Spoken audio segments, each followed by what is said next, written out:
Encara recordo perfectament el dia que et vaig conèixer. Tenia tan sols 12 anys la primera vegada que em vas pressionar la panxa, em vas posar a tremolar i em vas deixar gairebé sense respiració. Recordo com em vaig anar acostumant a la teva presència amb el pas del temps.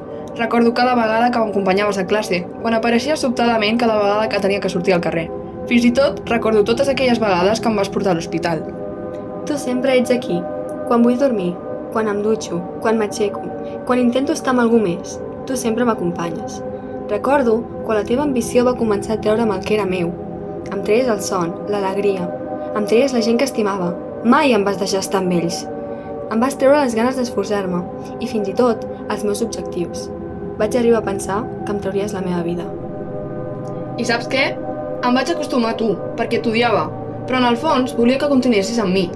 Quan no hi eres, em semblava estrany i només pensar en tu, apareixies per accelerar-me el cor i recordar-me que sempre estaries aquí. T'ho diu i sempre t'ho diré tot i que ets l'única companyia que sempre tindré. T'ho diu per treure'm les ganes d'aixecar-me.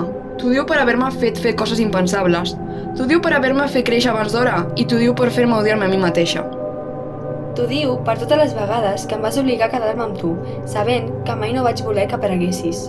De vegades penso que mai te n'aniràs, que sempre hi seràs, però hauria preferit dormir a casa meva i no en un hospital.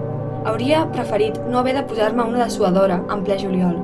Hauria preferit aprendre a superar-te i no dependre d'una pastilla. I 1000 vegades hauria preferit anar-me en aquell dia a quedar-me amb tu.